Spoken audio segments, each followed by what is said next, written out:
हाँ तो बच्चों चलो आज की क्लास शुरू करते हैं। आज हम लोग पढ़ने वाले हैं charge inside uniform electric field और क्या पढ़ेंगे dipole inside uniform electric field. उसमें हम लोग डिफरेंट केसेस पढ़ेंगे, torque, work done in rotating a dipole and potential dipole. Okay, इसमें भी हम लोग दो केस स्टडी करेंगे। एक हो गया कि चार्ज को अगर अलोंग या opposite to the direction of electric field throw करे तो क्या होगा, और अगर परपेंडिकुलर थ्रो करे तो उसमें क्या पढ़ना है हमको। ठीक है, ओके। सोच लो कि यहाँ पे ऐसे करके एक तो यूनिफॉर्म इलेक्ट्रिक फील्ड है। यूनिफॉर्म इलेक्ट्रिक फील्ड जो है ना वो हम कैसे दिखाते हैं, equidistance set of parallel lines.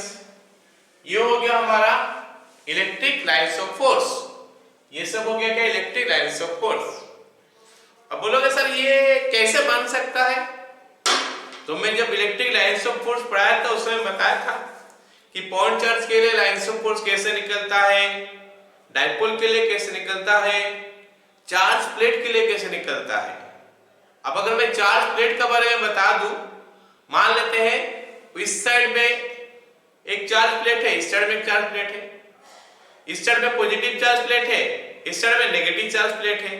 तो क्या होने वाला है, पॉजिटिव चार्ज प्लेट से लाइंस ऑफ फोर्स निकल के नेगेटिव लाइंस चार्ज प्लेट में घुसेगा। तो that is how we can make electric field. ये हो गया इलेक्ट्रिक फील्ड ऐसे करके। ओके, अच्छा अगर मैं ऐसे मान लूं क्या कि यहां पे एक तो चार्ज प्लेट है और यहां पे एक तो चार्ज प्लेट है, ये चार्ज प्लेट पॉजिटिव है और ये चार्ज प्लेट नेगेटिव है, तो इलेक्ट्रिक लाइंस ऑफ फोर्स किससे आने लगेगा, लाइक दिस। इक्विडिस्टेंस मतलब इक्विस्पेस्ड कर दोगे तो यूनिफॉर्म इलेक्ट्रिक फील्ड हो जाएगा। अगर लाइंस ऑफ फोर्स में ऐसे दिखाता हूं, इसका मतलब क्या हो गया, इलेक्ट्रिक फील्ड कम होते होते जा रहा है। जैसे जैसे आगे जा रहे हो इलेक्ट्रिक फील्ड कम होते होते जा रहा है, क्योंकि density of lines of force जो है वो कम होते होते जा रहा है। ऐसे अगर कहीं पे मैं लाइंस ऑफ फोर्स को मैं ऐसा दिखा दूं, इसका मतलब है कि इलेक्ट्रिक फील्ड जो है वो बढ़ते बढ़ते जा रहा है। तो ये दोनों नॉन यूनिफॉर्म के केस में हो गया और ये यूनिफॉर्म के केस में हो गया। एक चीज और मैं बता दूं, मान लेते हैं कहीं पे इलेक्ट्रिक फील्ड जो है बोर्ड का अंदर जा रहा है, ये बोर्ड है ना, बोर्ड का अंदर जा रहा है लाइंस ऑफ फोर्स। अब उसको तो मैं नहीं दिखा सकता, तो उसको दिखाने का तरीका क्या होता है, ये क्रॉस लगा दूंगा मैं। ये जो क्रॉस है सब देख रहे हो, ये क्रॉस हो गया, ये रिप्रेजेंट करता है कि uniform electric field electric field जो है ये बोर्ड को परपेंडिकुलर होके जाता है। 3 डायमेंशन फिगर है, अगर बोर्ड हम 2 डायमेंशन है उसके साथ लाइंस ऑफ फोर्स ऐसे करके अंदर चले जाएगा तो ये 3 डायमेंशन फिगर हो गया। ठीक है, इमेजिन करो कि लाइंस ऑफ फोर्स ऐसे घुस रहा है ना, तो ये लाइंस ऑफ फोर्स इक्विस्पेस्ड है तो यूनिफॉर्म हो गया। अंदर जा रहा है लाइंस ऑफ फोर्स मतलब फील्ड अंदर जा रहा है, हमको इसका जरूरत पड़ेगा आगे। अच्छा अगर फील्ड बाहर आता होगा तो मतलब लाइंस ऑफ फोर्स अगर ऐसे बाहर आ रहा होगा तो वो तो अंदर जा रहा था, अगर बाहर आ रहा होगा तो उसको कैसे रिप्रेजेंट करेंगे, ये जो क्रॉस है ना इनके जगह पे क्या हो जाएगा, डॉट्स। नोट करके रख लेना, ये जो हो गया परपेंडिकुलर टू द पेपर लिख सकते हो तुम अपना कॉपी में, परपेंडिकुलर टू द पेपर हो गया मतलब इनटू द पेपर है या आउट ऑफ द पेपर है बोल सकते हो। ये वाला आउट ऑफ द पेपर है और पिछला वाला तो था वो इनटू द पेपर है। आ गया समझ में? ओके, तो हम लोग थोड़ा डिस्कशन कर लिए कि यूनिफॉर्म इलेक्ट्रिक फील्ड होता क्या है।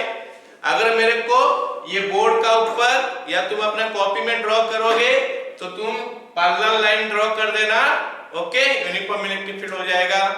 ओके, अगर तुमको दिखाना है कि कॉपी का अंदर या बोर्ड का अंदर जा रहा है तो क्रॉस सर्कल मार देना, और बाहर आ रहा है तो डॉट सर्कल मार देना। इक्विस्पेस्ड कर दोगे तो हो जाएगा यूनिफॉर्म, अगर स्पेस इक्वल नहीं रहेगा तो हो जाएगा नॉन यूनिफॉर्म। क्लियर, इतना पक्का? और बनता कैसे है, चार्ज प्लेट लेके बन सकता है वो सब क्या फील्ड। ओके, चलो अब कैसे बनता है उसका ऊपर फोकस ना करते हुए, अगर कहीं पे इलेक्ट्रिक फील्ड है तो उसमें क्या होने वाला है, चार्ज को अगर मैं छोड़ूंगा तो। ओके, चलो याद करो अभी इलेक्ट्रिक फील्ड का फॉर्मूला, इलेक्ट्रिक फील्ड का जो फॉर्मूला है बाय डेफिनेशन हम लोग क्या पढ़े थे, E is equal to F by q naught, या फिर इसको उल्टा करके लिख दूं तो मैं F is equal to q nought into E, हो गया। अच्छा ये कौन सा सिचुएशन में हम निकाले थे याद करो, एक तो पॉइंट चार्ज था यहाँ पे Q, इसके चारों तरफ इसका अपना इलेक्ट्रिक फील्ड बना था, यहाँ पे एक तो पॉइंट चार्ज यहाँ पे एक तो पॉइंट ले लिया r डिस्टेंस में, मैं ये पॉइंट में इलेक्ट्रिक फील्ड कितना निकालना चाहता था तो मैं Q नॉट रख दिया, उसके ऊपर फोर्स हो गया, है ना। अच्छा Q नॉट फोर्स क्यों दिया, क्योंकि ये अपना फील्ड बनाया, तो मतलब Q नॉट का ऊपर जो फोर्स आ रहा है वो because of the electric field. तो ये जो फोर्स आ रहा है ये फोर्स जो है किस लिए है, इलेक्ट्रिक फील्ड के लिए है। अगर मैं Q नॉट को यहां रख दूं तो फोर्स आएगा क्या, नहीं ना, तो Q नॉट इलेक्ट्रिक फील्ड के अंदर घुसा इसलिए उसके ऊपर फोर्स आया। तो ये जो फोर्स F लिख रहे हो Q not into E, this is nothing but the force on the charge when it is kept inside a electric field। ये नॉर्मल हो गया, हम लोग यूनिफॉर्म के बारे में उसके बारे में बात करेंगे, ठीक है। मतलब एक चार्ज पार्टिकल को अगर मैं इलेक्ट्रिक फील्ड के अंदर रख दूं तो उसका पर एक फोर्स आएगा, कौन सा फोर्स, Q नॉट इंटू या फिर Q इंटू ई हम बोल सकते हैं। अच्छा क्योंकि फोर्स है तो इसका मैग्नीट्यूड होगा, ये डायरेक्शन भी होगा, तो डायरेक्शन कैसे पता चलेगा, अगर पॉजिटिव चार्ज है तो along the direction of electric field होगा उसका ऊपर फोर्स, और अगर नेगेटिव चार्ज है तो opposite to the direction of electric field होगा, ठीक है। तो सबसे पहले शुरू करने से पहले हम लोग लिख लेते हैं क्या, नोट करके लिख लो, ओके, नोट करो और उसके बाद लिखो when a charge particle Q is kept inside an electric field E, then it experiences a force given by F is equal to Q into E, okay, ठीक। Next, direction of the force is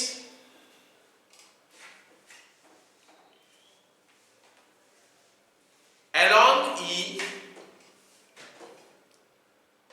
for positive charge and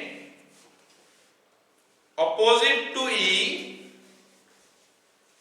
for negative charge, ठीक है, just wait.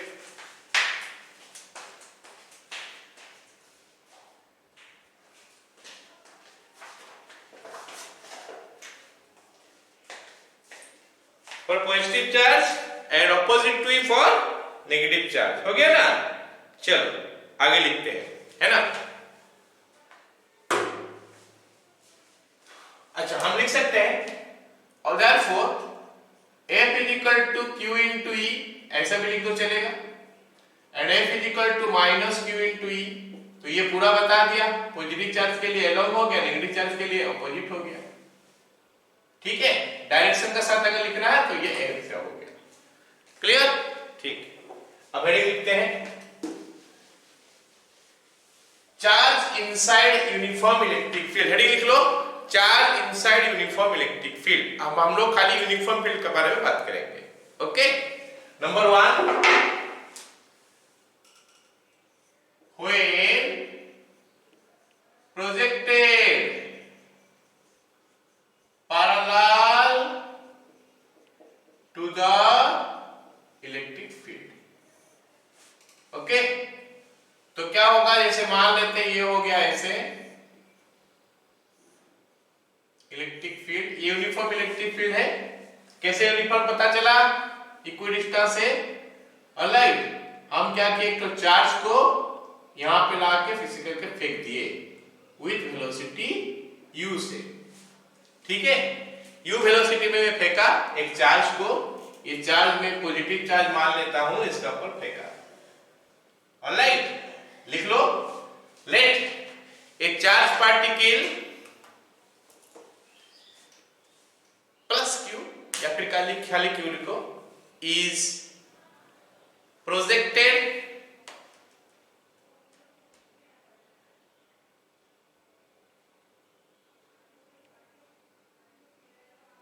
along the electric field with initial speed u। Okay, ठीक है, चलो, therefore force experienced by the charge is F is equal to Q into E। ये electric field का value हो गया E। Alright, therefore M into A is equal to Q into E, where M is equal to mass of the charge। अच्छा, ये क्या है, force ना, Newton second law पढ़े हम लोग। फोर्स इज इक्वल टू क्या होता है, मास इनटू एक्सीलरेशन। तो इसका ऊपर जो भी फोर्स पड़ा होगा उसके लिए उसका ऊपर मास इनटू एक्सीलरेशन आ गया। तो A is equal to QE by M। तो ये जो है ना फॉर्मूला बन गया, acceleration of charge inside uniform क्या, इलेक्ट्रिक फील्ड। मतलब अगर चार्ज पार्टिकल को इलेक्ट्रिक फील्ड के अंदर हम छोड़ दे या फेंक दे, कुछ भी करे, तो उसका ऊपर इतना एक्सीलरेशन आएगा। ओके, ये एक्सीलरेशन किसके लिए आया, क्योंकि उसका ऊपर एक इलेक्ट्रिक फोर्स गिरा। आ गया समझ में? अब सोचते हैं इसके बाद हम लोग क्या करेंगे, हम लोग जो काइनेमेटिक्स में जब पढ़े थे वो सारी चीज हम लोग का यूज हो जाएगा। ये मेन चीज जानना था।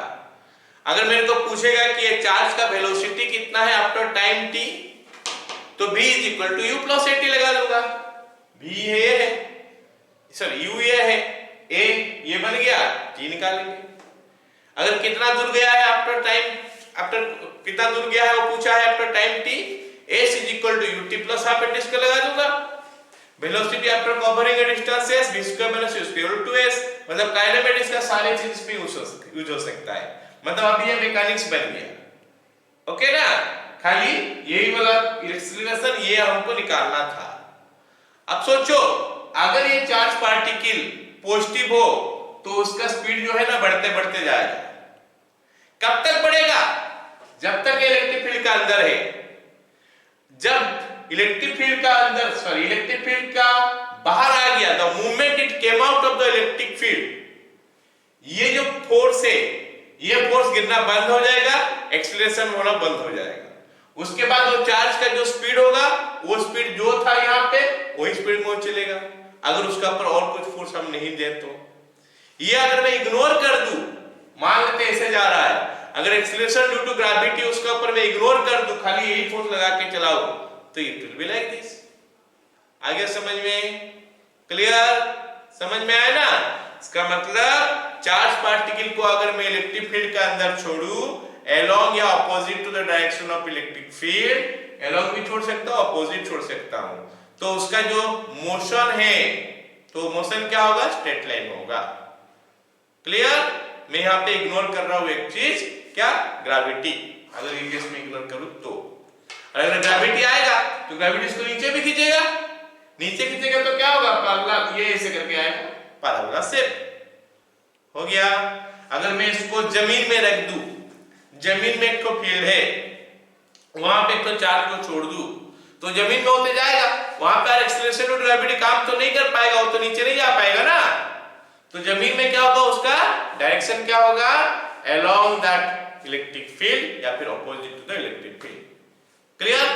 ये बीट ए हो गया, बीट बी लिखो, when charge is projected perpendicular to the electric field, when यहाँ पे लिख लो the shape of the path followed by the charge is a straight line.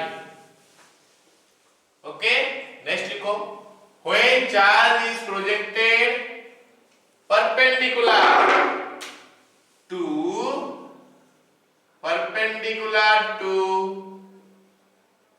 Electric field. चलो मैं एक तो बना देता हूं सिस्टम, मतलब जहां पे यूनिफॉर्म इलेक्ट्रिक फील्ड है, ये एक तो पॉजिटिव प्लेट ऊपर हो गया मान लेते हैं, नीचे नेगेटिव प्लेट हो गया, तो यहां से हमारा यूनिफॉर्म इलेक्ट्रिक फील्ड निकलने लगेगा।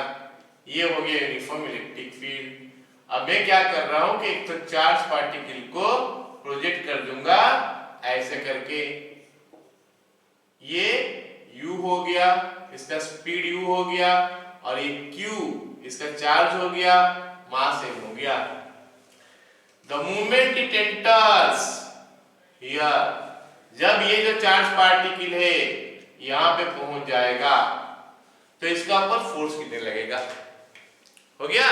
इसका ऊपर फोर्स गिरने लगे तो क्या होगा, अगर ये पॉजिटिव चार्ज है तो फोर्स इसका ऊपर किधर गिरेगा, नीचे गिरेगा, तो ये आगे जाएगा बिकॉज ऑफ यू, और बिकॉज ऑफ दैट फोर्स वो नीचे भी आएगा, तो इसका पाथ क्या हो जाएगा, ऐसा आएगा।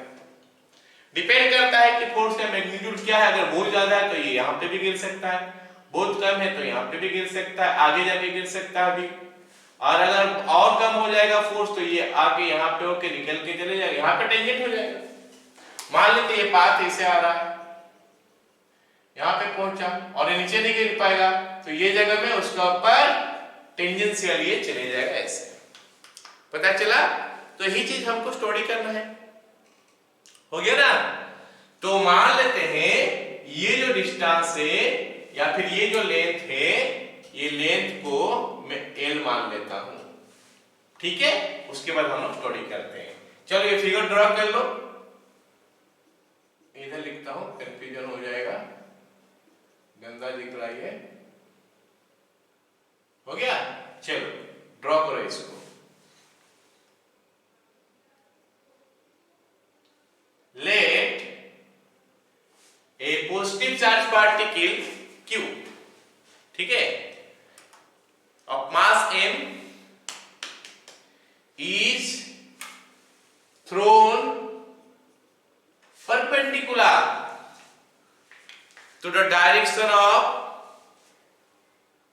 uniform electric field E, okay, which is established by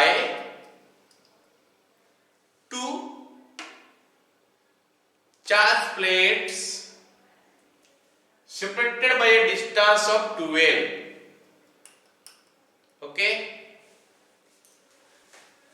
The charge particle is projected just midway between the two plates as shown, okay, midway between the two plates as shown, okay, ठीक है। अब देखते हैं along x axis क्या होता है। हम लोग along x axis u is equal to u, a is equal to 0, b is equal to u। along x axis हो गया। along y axis, along y axis u is equal to 0, f is equal to q into e is equal to m into a, तो a का value हो गया qe by m, तो u का value मिला, a का value मिला, हो गया। ये जो है क्या along y axis से s is equal to ut plus half at square अगर लगाऊं मैं, y axis का तरफ चल रहा है, ये डिस्टेंस कितना है l, is equal to u कितना है 0 प्लस हाफ इंटू a का वैल्यू कितना हो गया qe by m into T square. तो टी स्क्वायर का वैल्यू दिखाई दे रहा है, टी स्क्वायर का वैल्यू कितना है फिर 2 ml by qe, तो what is t, root under 2 ml by qe, ठीक है, मतलब क्या हो गया, ये जो चार्ज पार्टिकल है इतना समय में यहां पे होगा, इतना समय में पहुंचेगा नीचे या ये जगह में पहुंचेगा। ऑलराइट, तो horizontal distance covered, horizontal distance covered is equal to, ये कितना दूर आया होगा यही पूछ रहा कि यहां से यहां तक x जो है x कितना है, तो x is equal to u into t, u into t का वैल्यू 2ml by qe इसका रूट ओवर, तो ये x का वैल्यू है। ऑलराइट, एजम्पशन क्या है, इलेक्ट्रिक फील्ड काफी लंबा है, इलेक्ट्रिक फील्ड बहुत दूर तक जा रहा है। अगर इलेक्ट्रिक फील्ड जैसे मैं बताया कि इलेक्ट्रिक फील्ड अगर कम हो जाएगा ये बाहर भी जा सकता है, उस पर टेंजेंशियली चले जाएगा और उसके बारे में पता नहीं चलेगा कि वो कहां पर गिर रहा है। मैं ये एजम्पशन लेके बोल रहा हूं कि ये इलेक्ट्रिक फील्ड सफिशिएंट लंबा है। ओके, यहां पे लिख सकते हो हम लोग एजम्पशन में, assuming the electric field is sufficiently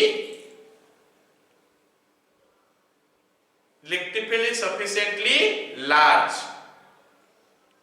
extended to sufficient large area। हो गया, ठीक, तो यही हो गया हमारा चार्ज को अगर यूनिफॉर्म इलेक्ट्रिक फील्ड के अंदर ये करेंगे। What is the shape of the path, हमेशा पारा वाला शेप ही लेगा।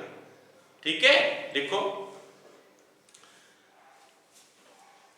the shape of the path followed by the charge particle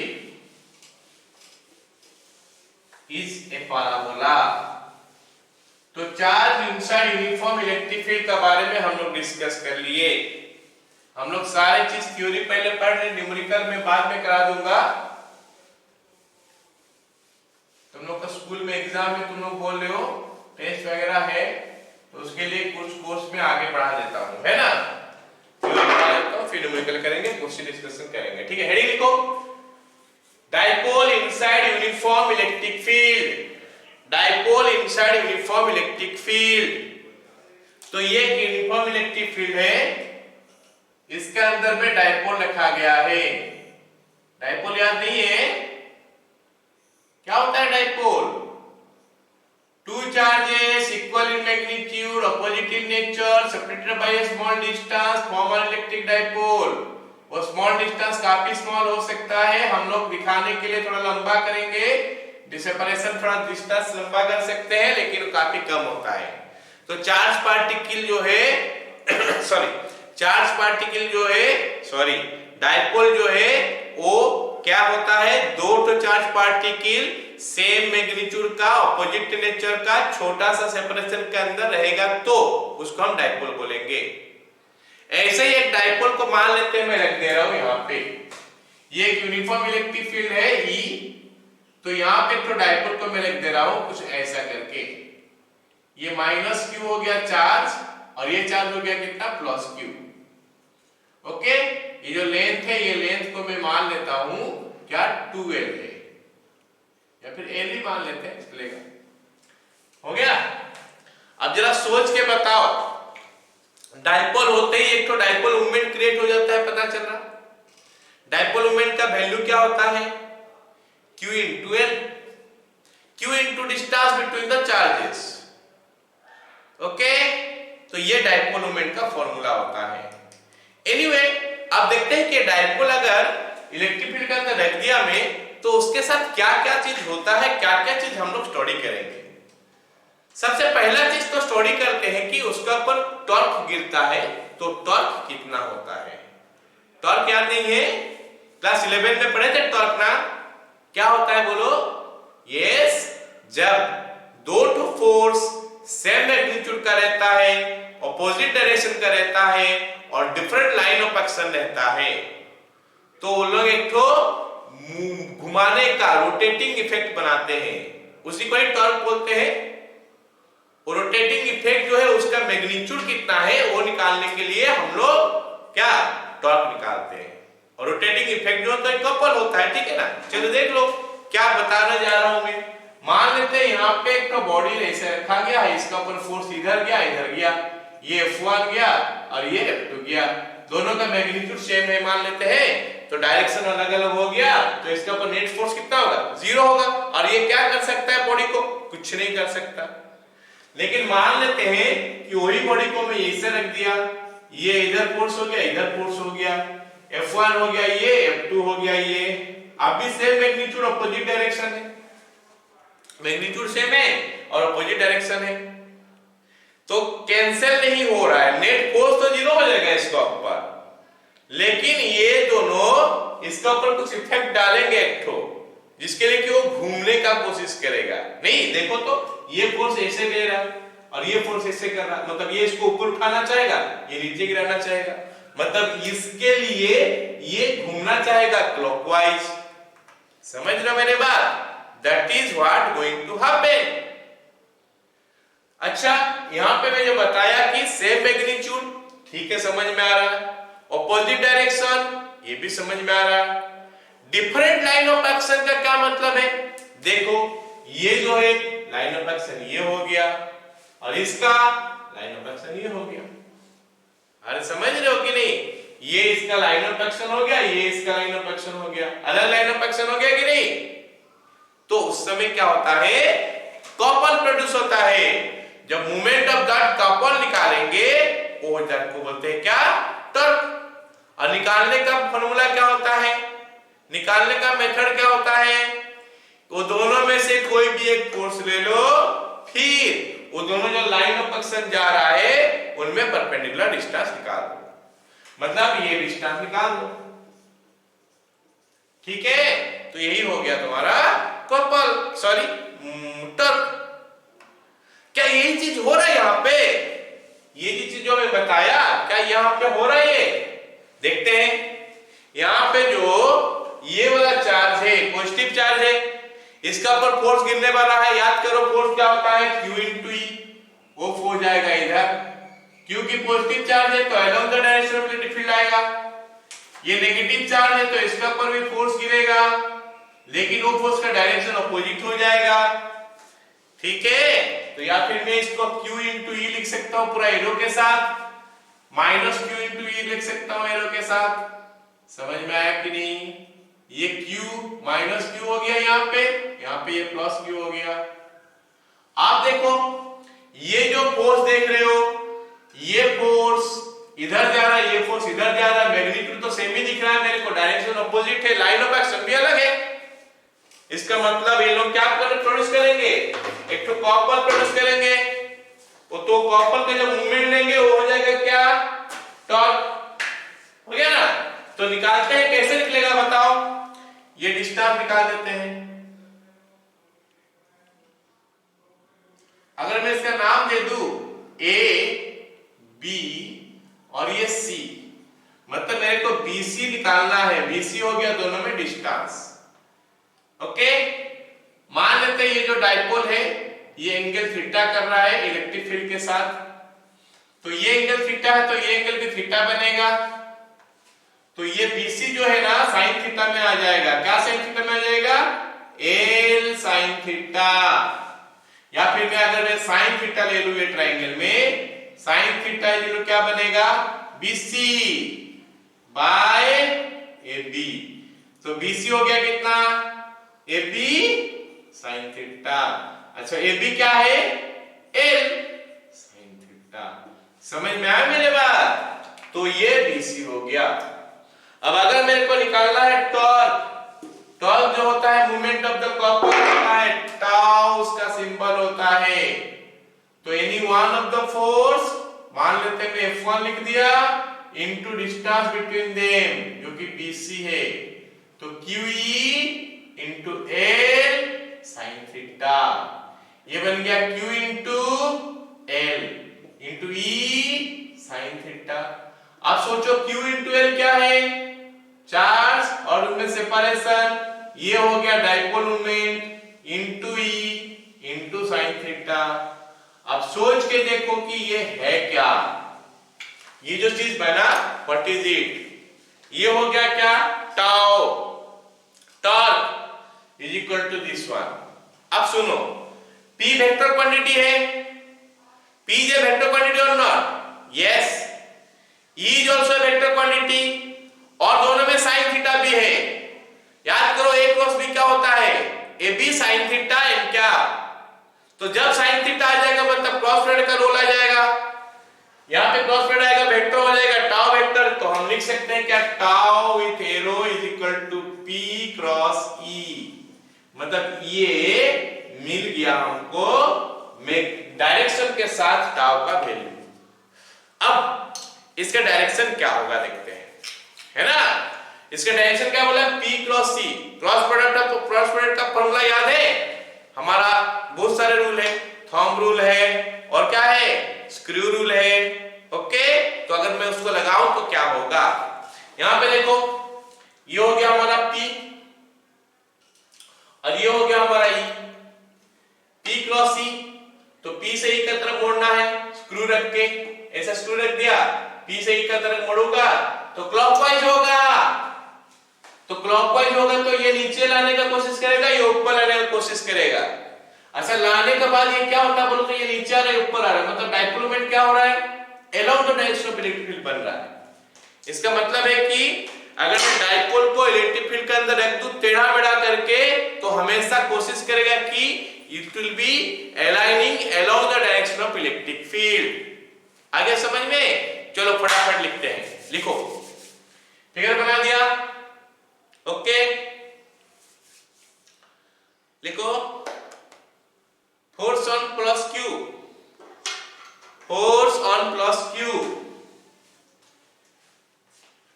force on plus Q is F1 that is equal to QE. Next, force on minus Q is F2 is equal to minus QE. As F1 is equal to minus of F2, F1 is equal to minus F2 मतलब negative हो गया। Okay, so net force on the dipole is 0, but as the line of action of F1 and F2 are different, so they will produce a couple.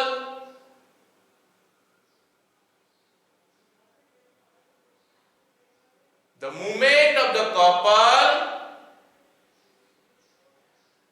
is torque. So tau is equal to, नीचे लिख सकते हो, torque is equal to any one of the force into perpendicular distance between them. ठीक है, खत्म। उसके बाद in triangle ABC sin theta is equal to BC by AB,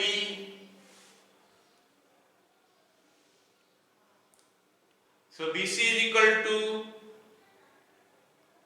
AB sin theta, BC is equal to L sin theta, where theta is the angle between P and E, P का ऊपर arrow, E का ऊपर arrow, where theta is angle between P and E। P कैसे जाएगा देखो, P कैसे जाएगा, negative charge से पॉजिटिव चार्ज, ऐसे जाएगा P। ठीक है, चलो डाइपोल में पढ़े थे हम लोग, याद कर लेना, देख लेना। ऑलराइट, नेक्स्ट देखो, torque tau is equal to F1 into BC.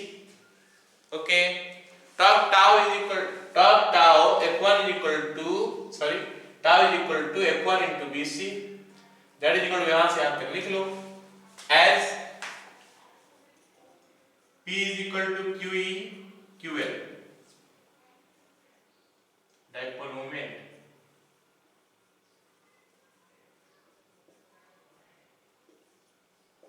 खत्म, चलो लिख लो इन vector form, tau is equal to tau is equal to P cross E. Okay, using cross product we can see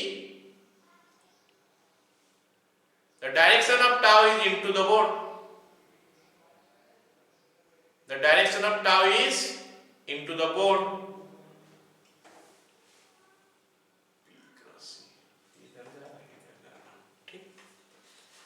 okay, next सुनो, अगर मान लेते हैं कि डाइपोल इलेक्ट्रिक फील्ड जो है उसी डायरेक्शन में ही है पूरा, तो क्या होता है, ये हो गया इलेक्ट्रिक फील्ड, डाइपोल जो है ऐसा करके है, माइनस क्यू है प्लस क्यू है, ठीक है। अब देखते हैं क्या होगा अगर मैं इसको हल्का सा ऐसे कर लूं, हल्का सा, तो ये इधर आ जाएगा फोर्स, इधर आ जाएगा फोर्स, तो ये जो डाइपोल को कहां अपना ओरिजिनल पोजीशन में लाएगा कि नहीं लाएगा, इसीलिए यही पोजीशन को हम लोग बोलते हैं डाइपोल का stable equilibrium position. Stable equilibrium position क्या होता है बोलो, वो क्या करता है डाइपोल को, सॉरी स्टेबल इक्विलिब्रियम पोजीशन क्या होता है, अगर सिस्टम कुछ है कोई जगह में है, अगर उसको हम हल्का सा हिला दिए और वो अपना ओरिजिनल जगह में आ जाता है तो उसको बोलते हैं स्टेबल इक्विलिब्रियम। यहां पर ऐसे हो रहा है, लेकिन अगर डाइपोल को हम लोग उल्टा करके रखे, माइनस क्यू प्लस क्यू, और अभी थोड़ा सा हिला दिया ऐसे करके, तो इसके ऊपर ये फोर्स ऐसे लगेगा, ये फोर्स ऐसे लगेगा, तो ये डाइपोल को और घुमाएगा, इसका मतलब डाइपोल अनस्टेबल इक्विलिब्रियम में है। तो स्टेबल इक्विलिब्रियम में कब आता है, स्टेबल इक्विलिब्रियम कब आता है, जब dipole is aligning along, dipole is aligned along the direction of electric field, मतलब डाइपोल मूवमेंट इलेक्ट्रिक फील्ड का डायरेक्शन में अगर होगा तो वो स्टेबल इक्विलिब्रियम है। ओके, नीचे लिख दो ये दोनों पर, if dipole is aligned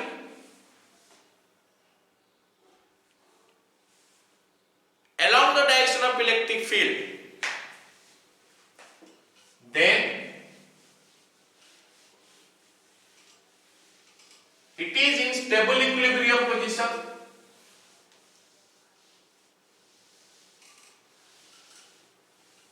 and if the dipole is aligned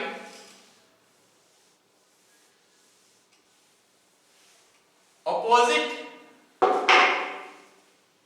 to the direction of electric field, then it is unstable equilibrium position. It is in unstable equilibrium position. Unstable equilibrium तो है अभी, net force का ऊपर zero है, torque में zero है, कुछ नहीं होगा, लेकिन हल्का सा उसको अगर टिल्ट कर दोगे तो और ओरिजिनल पोजीशन में वापस नहीं आएगा, पूरा घूम जाएगा, ठीक है। क्लियर इतना, हेडिंग लिखो, work done in rotating a dipole, work done in rotating a dipole। Okay, चलो समझ लो, पहले मान लेते हैं कि डाइपोल एंगल थीटा करके है, उसका ऊपर अभी टॉर्क एक्ट कर रहा है। ओके, मान लेते हैं डाइपोल एंगल थीटा करके है, with dipole movement making an angle theta two the electric field, तो उसके ऊपर इतना टॉर्क एक्ट कर रहा है। ये टॉर्क का काम क्या, उसको घुमाता है, घुमाने का काम करता है। मान लेते हैं उसी का अगेंस्ट पे जाके मैं उसको उल्टा तरफ घुमाऊं, है ना, उसी का अगेंस्ट जाके मैं उसको उल्टा तरफ घुमाऊं by angle theta, d theta, theta तो है, थीटा प्लस डी थीटा कर दूं तो कुछ तो वर्क मेरे को करना पड़ेगा, जितना टॉर्क गिर रहा है उतना ही मैं टॉर्क दूंगा तो मैं उसको उल्टा कर घुमा सकता हूं। समझ में आया कि नहीं, तो ज्यादा टॉर्क दे दूंगा तो क्या हो जाएगा बताओ, एक्सीलरेशन आ जाएगा, एक्सीलरेशन आने से आपको थोड़ा मुश्किल होगा, हम उसको पूरा धीरे धीरे करके लाएंगे, बिना एक्सीलरेशन का लाएंगे, तो जितना टॉर्क उसका ऊपर गिर रहा है उसी का ऑपोजिट डायरेक्शन में अपने टॉर्क डालूं और उसको घुमा दूं बाय एंगल थीटा, तो मेरे को कुछ वर्क डन करना पड़ेगा। वर्क डन का फॉर्मूला क्या होता है, W is equal to F dot S या फिर W is equal to F dot dx का इंटीग्रेशन। अब बता मेरे को कि ये कब यूज होता है, जब फोर्स कांस्टेंट है और ये फोर्स वेरिएबल है। अगर मैं टॉर्क का बारे में बात करूं, टाउ डॉट डॉट थीटा या फिर tau dot D theta integration, तो ये कब यूज होगा, कांस्टेंट टॉर्क के लिए, वेरिएबल टॉर्क के लिए। अब सोचो कि अगर मैं यहां पे टाउ था, कुछ एंगल करके था, उस समय टाउ निकाला था p sin थीटा निकला, थोड़ा अगर घूम जाएगा तो थीटा चेंज होगा, थीटा चेंज होगा तो sin थीटा चेंज होगा, sin थीटा चेंज होगा तो टॉर्क चेंज होगा, तो टॉर्क चेंज होगा इसका मतलब क्या हो गया, टॉर्क चेंज होगा इसका मतलब क्या हो गया, वेरिएबल टॉर्क है। तो वेरिएबल टॉर्क के लिए हम कैसे निकालेंगे, टाउ डॉट डी थीटा का इंटीग्रेशन कर देंगे। समझ में आया मेरे बात, okay, tau dot D theta का इंटीग्रेशन करेंगे तो निकलेगा हमारा इस। अच्छा, जो काम हम करेंगे वही काम उसमें क्या हो जाएगा, स्टोर हो जाएगा। कैसे स्टोर हो जाएगा, कैसे उसको दिखाई देगा हमको, पोटेंशियल एनर्जी, मतलब उसका पोटेंशियल एनर्जी उसी में से निकलेगा। आया समझ में, चलो लिखो, consider an electric dipole having dipole moment P is kept inside uniform electric field E. Okay, full stop. When the dipole moment, या फिर P लिख दो, when P makes an angle theta with E, then torque on the dipole is tau, that is equal to P sin theta. Okay, P sin theta, एक figure कर देते हैं हम लोग।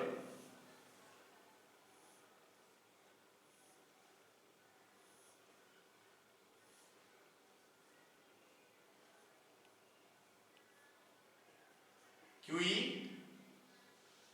माइनस QE, L हो गया, ये डाइपोल मोमेंट P छोड़ो, L छोड़ दो, P डाइपोल मोमेंट P हो गया, एंगल थीटा हो गया। This torque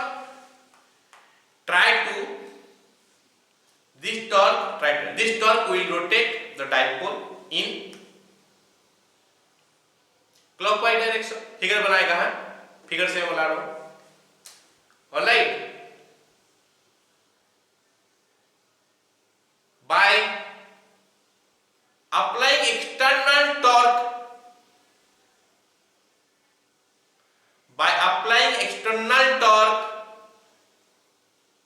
of same magnitude tau in opposite direction,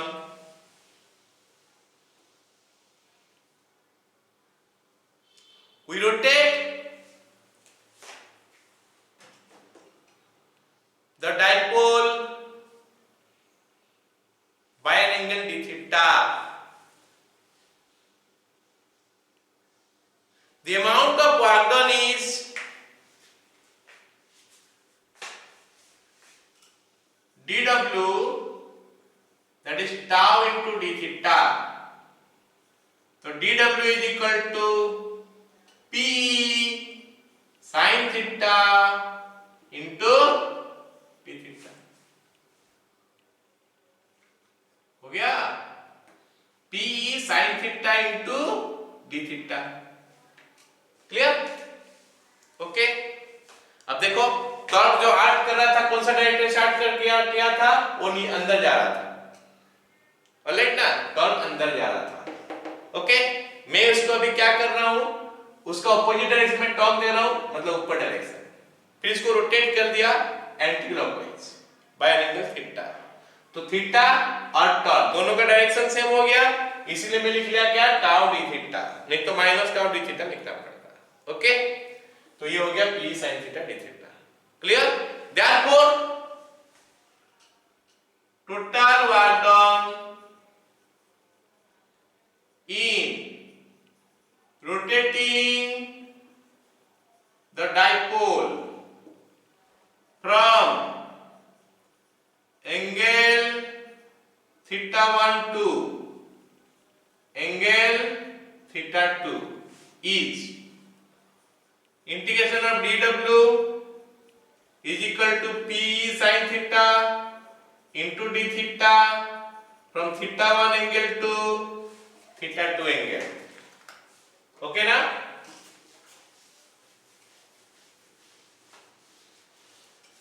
तो dw का इंटीग्रेशन बताओ। w is equal to p constant है बाहर आया, e कांस्टेंट है बाहर आया, sin थीटा का इंटीग्रेशन माइनस cos थीटा। ये मैथ में पढ़ोगे तुम लोग, क्लास 12 तो है तुम लोग का। फिलहाल खाली ध्यान लो कि minus cos theta, theta 1 angle से theta 2 angle, w is equal to minus में बाहर कर दिया p ब्रैकेट के अंदर cos क्या हो जाएगा, theta 2 minus cos theta 1। Okay, खत्म इतना? ठीक है, तो यही जो काम मैं किया, यही काम उसमें स्टोर हो जाता है एज द पोटेंशियल एनर्जी। जो मैं काम किया वही काम पोटेंशियल एनर्जी का हिसाब से स्टोर हो जाता है। अच्छा, तो मैं उसका पोटेंशियल निकालने के लिए पहले ये मान के चलूंगा कि वो डायपोल में पहले पोटेंशियल एनर्जी 0 था, फिर मैं एंगल घुमाया तो उसका पोटेंशियल एनर्जी कुछ आया, उस हिसाब से मानूंगा। मतलब मेरे को देखना पड़ेगा वो मूवमेंट जहां पे उसका पोटेंशियल एनर्जी पहले 0 था, कौन सा जगह में होगा।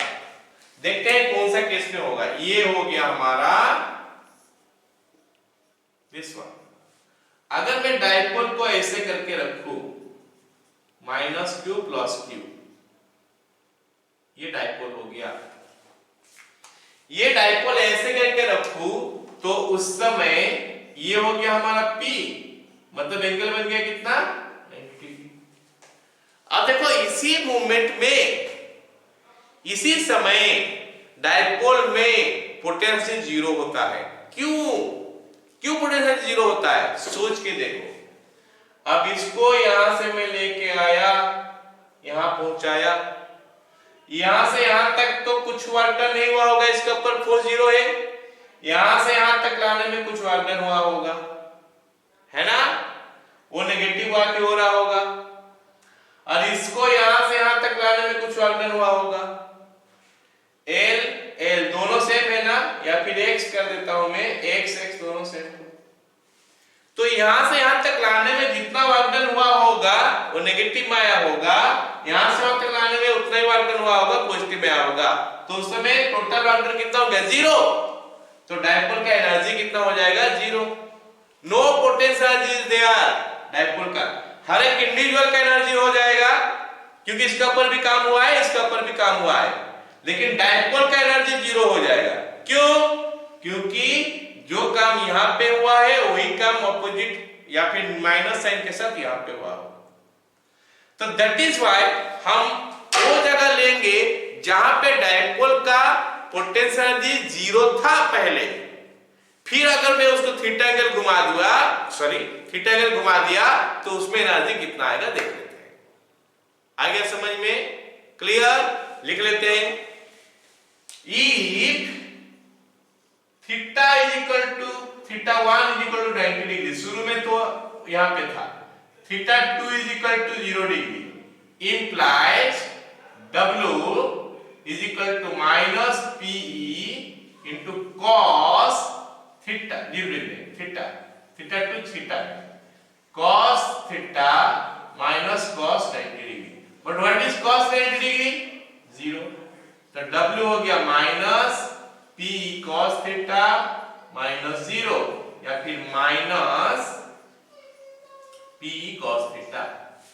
यही हुआ, एनर्जी भी होता है, एनर्जी डाइपोल का रोटेट करते हैं हमें। ओके, तो U हो जाएगा कितना, minus P cos theta, implies U equal to minus P dot E. तो ये पोटेंशियल का फॉर्मूला होता है।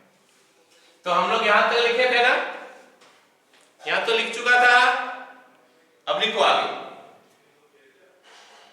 Potential energy of the dipole is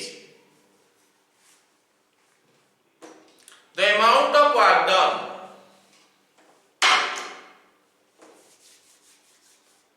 in rotating the dipole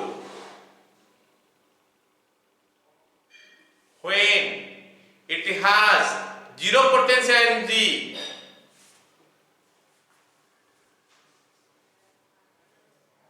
to an angle theta. Therefore, theta 1 is equal to 90 degree, theta 2 is equal to theta. तो W में ध्यान दो। So, potential of the dipole is equal to potential energy of the dipole is equal to, okay, तो ये हमारा खत्म हो गया कि डाइपोल यूनिफॉर्म इलेक्ट्रिक फील्ड के अंदर रहने से क्या होगा। तो यहां से हमारा इलेक्ट्रोस्टैटिक्स फर्स्ट पार्ट ही खत्म हो गया। सोच लो हम लोग आगे में क्या पढ़ने वाले हैं। थ्योरी में जो आगे है हमारा गॉस लॉ हो जाएगा, उसके बाद हमारा कैपेसिटर